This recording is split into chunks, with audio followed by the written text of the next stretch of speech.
Hello, and welcome to the Capital Stewards Podcast. Today is all about college, how to guide your kids to choose the right college or no college at all, how to pay for it once you get there. I think America needs a great reset of sorts on the value of college and the purpose of college altogether. I know it's easy for me to say I have a master's degree and a bunch of other education, but today we're going to start by reframing our perspective on our kids' college choices. Once we have the right framework, I think, for making smart decisions about college, we'll dive into how to save for college and how to pay for it once your kids or your grandkids get there. Oh, and what if they don't go to college? We'll talk about that too. So let's dive in. College is the second largest purchase that most families are going to make, especially if you have more than one child. 4 years of college now costs somewhere between $80,000 and $300,000 per kid. But yeah, we spend more time thinking about the next car that we plan to buy than we do college.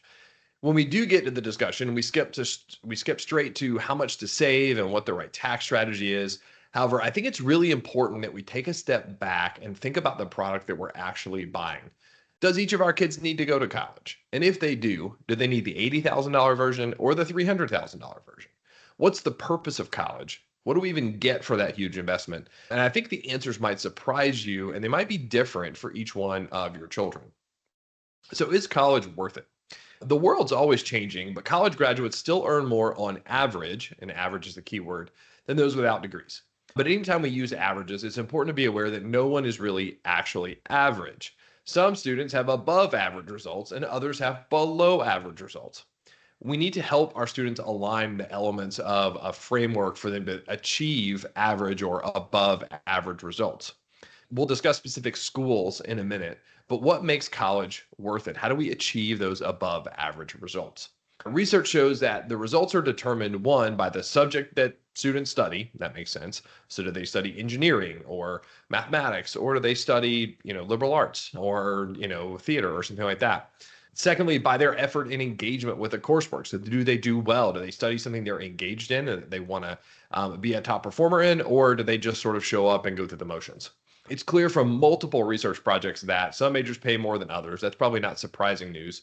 But paying more in tuition to earn more in the long term might be an okay economic trade-off. So that's a place where an expensive school might make sense. But if you're paying more to study in a field with fewer economic opportunities, then the extra tuition that you spend might not be worth it in the long term.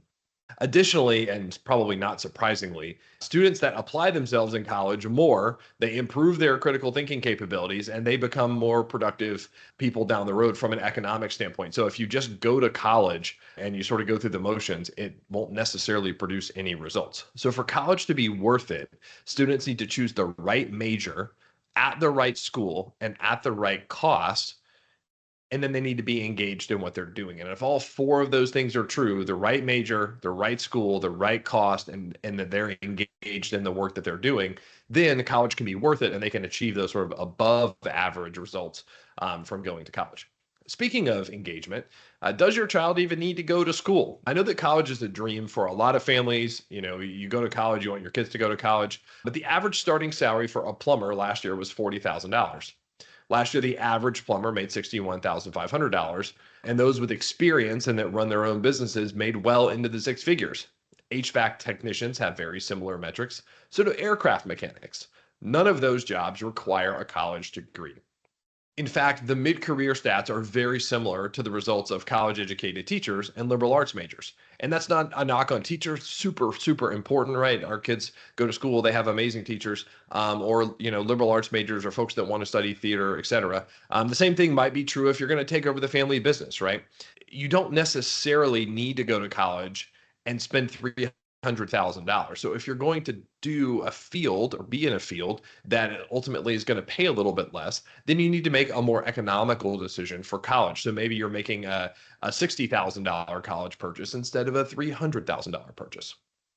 I share all of that to say that college is only financially worthwhile, like I mentioned earlier, when you have alignment between your kid's desires, their major, the post-graduation opportunities, right? All that stuff has to work together. College in and of itself does not produce high incomes. Just simply sending your kid to college and hoping that they're going to come out the other side. There are many people with college degrees that are working in the Starbucks drive-thru. And again, there's nothing wrong with working in the Starbucks drive-thru, but if you spent $200,000 going to college and you end up there, that's going to be a problem. So again, we want to see alignment between the major, student engagement, the school that they go to, the post-graduation opportunities, and the cost of college. When we get all those things together, then we're making a smart decision about the college product that we're buying. Do elite colleges matter? So I'm talking a lot about, hey, maybe we need to be more economical in the college choices that we're making. Does it matter if we send our kid to Harvard or some other expensive private school? And the answer is it depends on their intended profession. Research from the Wall Street Journal shows that school rank and status does matter in fields like business, some liberal arts majors that tend to send students on to graduate schools, so on to law school or on to schools where they might earn a PhD or something like that. So in those cases, the prestige of the school does matter, and it has a major impact on future career earnings. So again, it may matter if your kid goes to a more expensive school, and that's not necessarily a bad thing, but we have to make sure that we're in a field where it matters. Other fields like science, technology, engineering, math, it doesn't really matter whether you go to a prestigious, expensive school or a lower price state school. What matters more is performance in a major and the degree track. It's going to matter a lot more to their long-term economic success than simply where they went to school, the name that's on the degree, how expensive it was, those kinds of things. Investing in college is a lot like buying a house, potentially a $300,000 house. And you usually talk extensively with your spouse before you buy a home. But sometimes I find that spouses aren't talking before they make college decisions. We often ask parents when we sit down, are you and your spouse on the same page about paying for college? And sometimes we get a blank stare back. One says we're paying for college in full and there's no way around that. And the other says, hey, if our kids are going to go to school, they're going to work their way through school. I worked my way through school, and so they're going to do the same thing. So there's not a right or a wrong answer on paying for college, but it is critical that you and your spouse are on the same page about paying for college and then how you're going to then save and make sure that all of your sort of goals are lined up. It's also important, I think, to have the conversation about college with your kids sooner rather than later. Ron Lieber wrote a great book a few years ago called The Price You Pay for College. There's a bunch of great stuff in there, but one of the things he talks about is talking to your students about going to college long before it's time to start visiting schools. Shelley Howard from College Ready Plan was a prior guest on this podcast, and she suggests the same thing. I kind of recommend starting conversations with your kids in the 8th or the 9th grade. It doesn't need to be about specific dollars and where they're going to go to school and how expensive it is and exactly what they're going to study, because they're in 9th grade and they're not necessarily going to know that. But talking about the process in general, the factors that are going to matter in that process, will maybe help them make smart choices when they're going through high school. So how do sports, extracurricular, grades all work together to help them get into the schools that they want to go to and then help them pay for the schools that they ultimately want to go to? I like to frame it kind of simply just in terms of options. The more effort you put into those things during high school, the more options you're going to have when it comes to choosing a college. It's fairly simple and fairly straightforward. So they don't have to decide their future in the 8th or 9th grade, but just giving them some parameters to work around, I think is helpful, and it maybe helps them make smart decisions earlier in life. So hopefully by now you're thinking about college and whether it makes sense. More critically, again, I think the right framework for college is first to identify whether college is a good fit for your student. And then if it is, identify options that are at the center of the right price point, the right major, the right school. So let's talk about saving and paying for college if it is the right thing to do. Often families are surprised, I think, by the lack of financial support that they receive when it comes time to send kids to college. So let's start with athletics, because when we take our kids to the ball field, of course, everyone has a potential future pro athlete. According to the NCAA, only 2% of high school athletes, so kids that play sports in high school, a lot of kids don't even make their high school team, only 2% of high school athletes receive some form of scholarship to college. And most of those are less than a full ride. So getting an athletic scholarship is not an option for the vast majority of families. Parents are also surprised at how little merit or need-based aid they receive. You'll very likely be surprised by your expected family contribution when you go through the financial aid process. College is a business ultimately, and they're attempting to entice the most competitive students to attend their school. So they use discounts and awards to entice students. So if your student isn't in the top tier of admission for candidates for that school, the school's not going to feel like they need to discount the price or really entice your student to attend school. So all of that means that school funding is likely to come from savings. Obviously, we'll talk about that in a minute. Your current income, potentially loans, hopefully minimally, and some scholarships. Some families might be able to write the check for each semester every year out of their current income. That makes the process really simple. For most, paying for college, though, requires long-term saving and potentially taking out loans to foot some of the bill. So where do we start saving? Just to give some context, If you have a newborn and you desire to fully fund college at a very low cost public school, you need to be saving at least $250 a month every month for 18 years. That number increases to $650 or more for every month for elite private schools. If you're starting later, that number is going to be higher. So the short answer is you need to start saving now, and you probably need to start saving more than you think you need to be saving.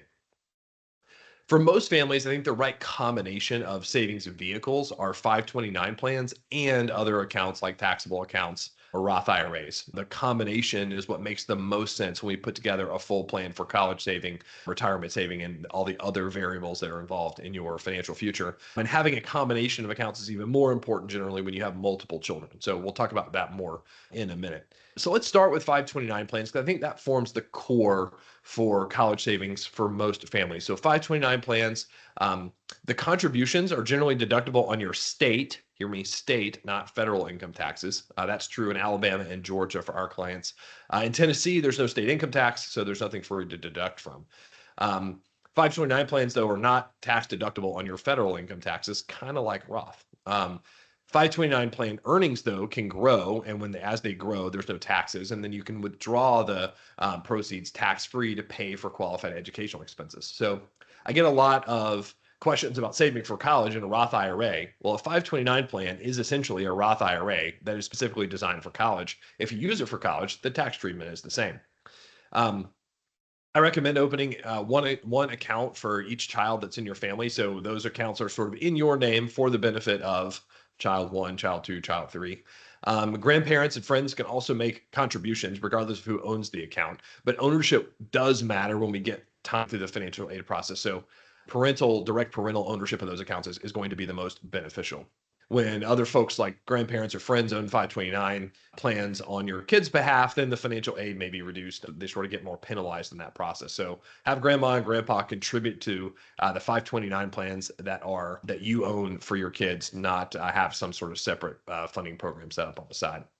529 plans do have the flexibility to transfer funds between children. So if one child earns a scholarship or decides not to go to school, the funds can be used by the younger siblings. I recommend not quite fully funding for 529 accounts, especially for younger children, to ensure that sort of savings are optimized without the risk of tax penalties, in case everyone doesn't go into complete school. So there are other options for saving for college besides 529 plans. So educational savings accounts, also called Coverdell accounts, which are just taxable accounts, but they're in your kid's name. So remember that. Or also retirement accounts like IRAs and Roths are also used potentially as college savings vehicles as well. So ESAs, educational savings accounts, have income and contribution limits. So there's some limits to the practicality there. And the same applies to IRAs and Roth IRAs. The tax deductions might feel good, but you might have too much income to contribute, particularly on the Roth side.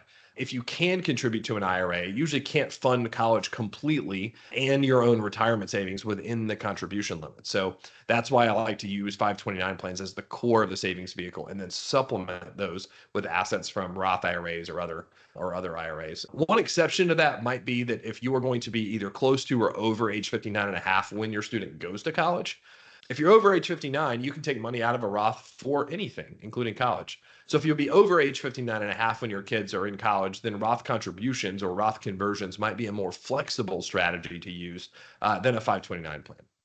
Roths have income limits on contributions, so the most likely funding mechanism is going to be to make after tax 401k contributions and do those things called Roth conversions over time. And remember, that money's got to sit in place for 5 years. So if you're thinking about using a Roth for college because you're going to be over age 59 and a half, make sure you talk to tax professionals, talk to a financial advisor, make sure you get that right. You've got to do that planning long before it's time to actually get ready to pay for college.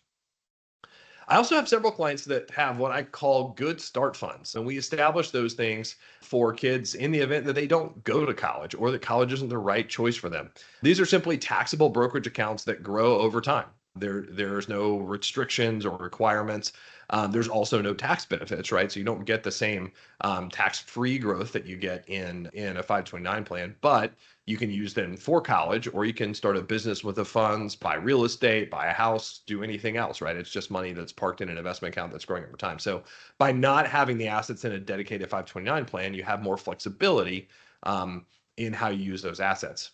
Like I mentioned earlier, especially if you have multiple children, a mix of 529 assets to pay for college, and then other assets, whether it's taxable or kind of an IRA mix, to cover non-college expenses is a really good long-term planning strategy. So you get the maximum benefits of getting those tax deductions for dollars that are actually going to college education, and you've got some money set aside so that you're not fully committed to college or bust with each child in a 529 plan.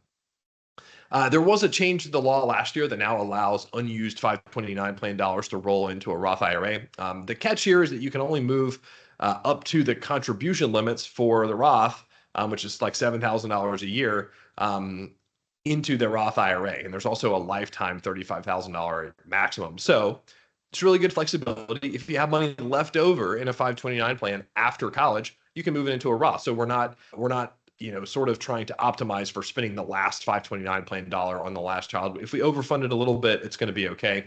But because of those limits, it's not as, sort of a savings vehicle as like an income unlimited Roth or something where I put a bunch of money in a 529 plan and plan to roll it over to a Roth later. The income limits make that sort of not all that feasible. So now that we've saved, what about the FAFSA and paying for college when it's time to enroll?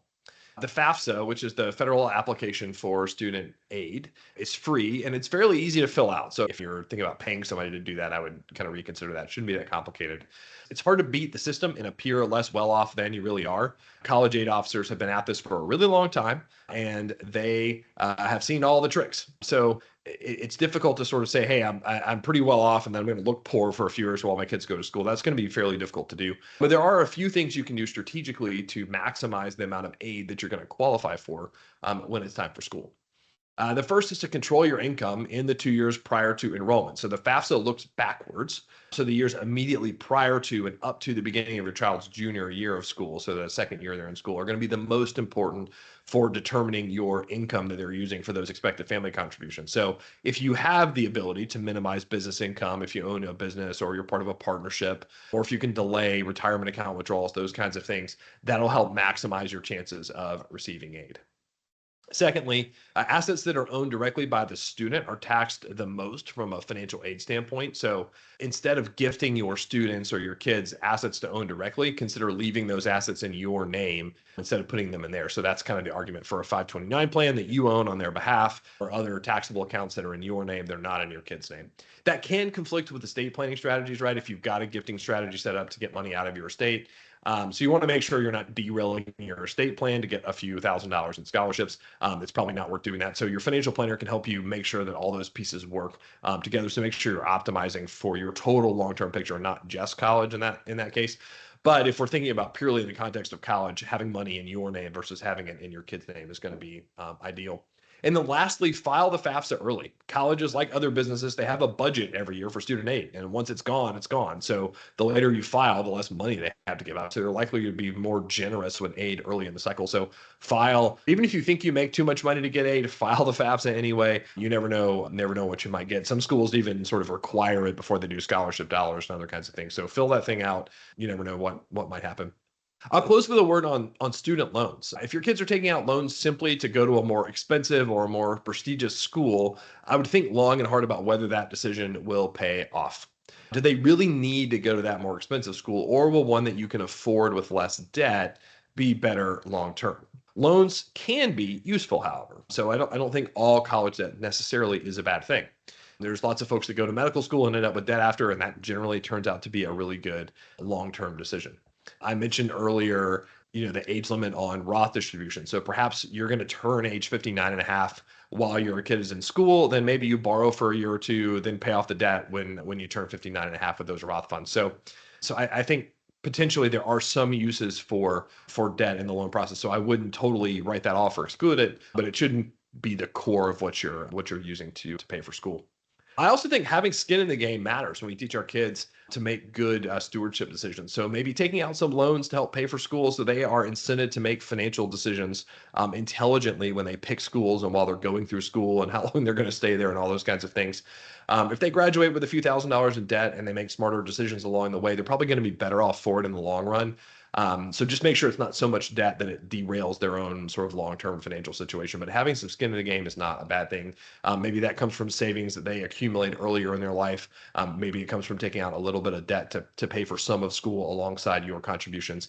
I think all of those things are things that can make sense. So all right, so we've covered a ton of ground. We've covered when college is and is not valuable, how to save for college, what vehicles to use, and then some things to think about when it's time to pay for school when you get there, if college is the right choice for your child. And we also talked about some ways you can think about just saving long term for them, even if college isn't necessarily where they're going to end up. If you have questions or you want to discuss specific college funding situations that are applicable to you, I'm happy to engage directly anytime.